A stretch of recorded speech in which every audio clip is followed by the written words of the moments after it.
Marami ngayon na nagtatanong kung ito bang Titan Ultra ay magiging isang farm team din.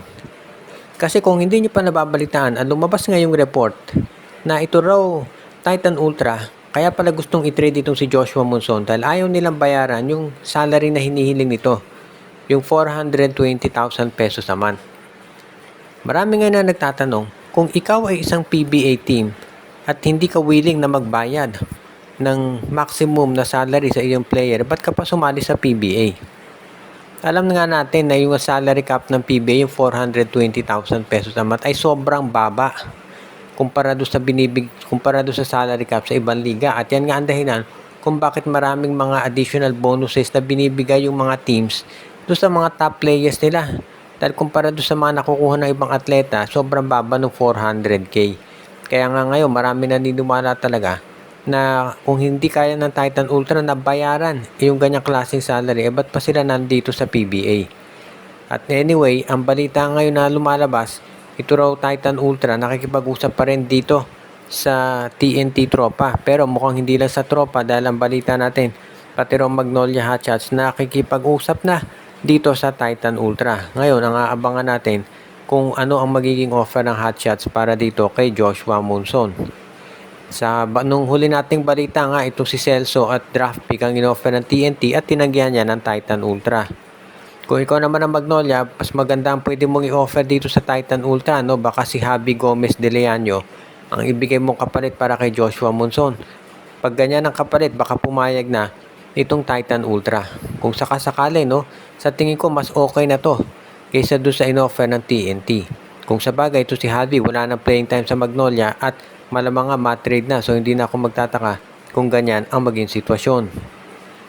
Ito namang Blackwater Bossing, usap na raw itong Terra Firma Jeep dahil ito raw bossing ay kabilang doon sa mga napakaraming teams ngayon na interesado dito kay J.O. Chu.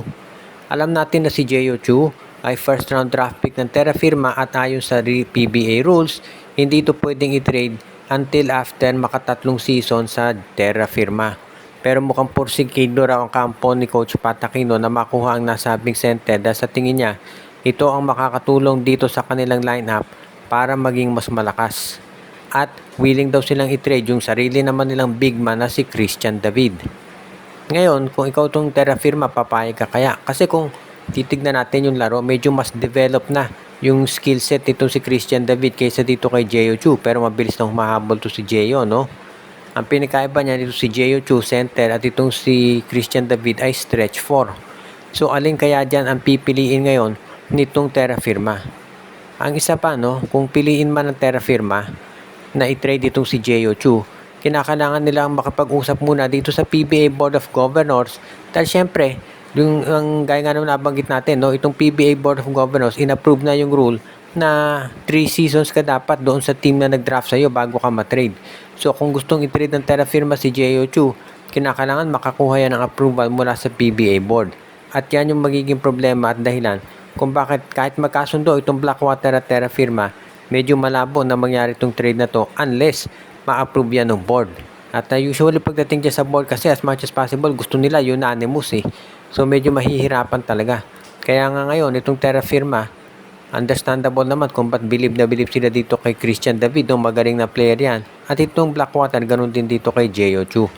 Kaya nga sa ngayon, magkakaroon siguro ng malalim na usapan itong PBA bago pa man nila ma-determina kung papayag sila.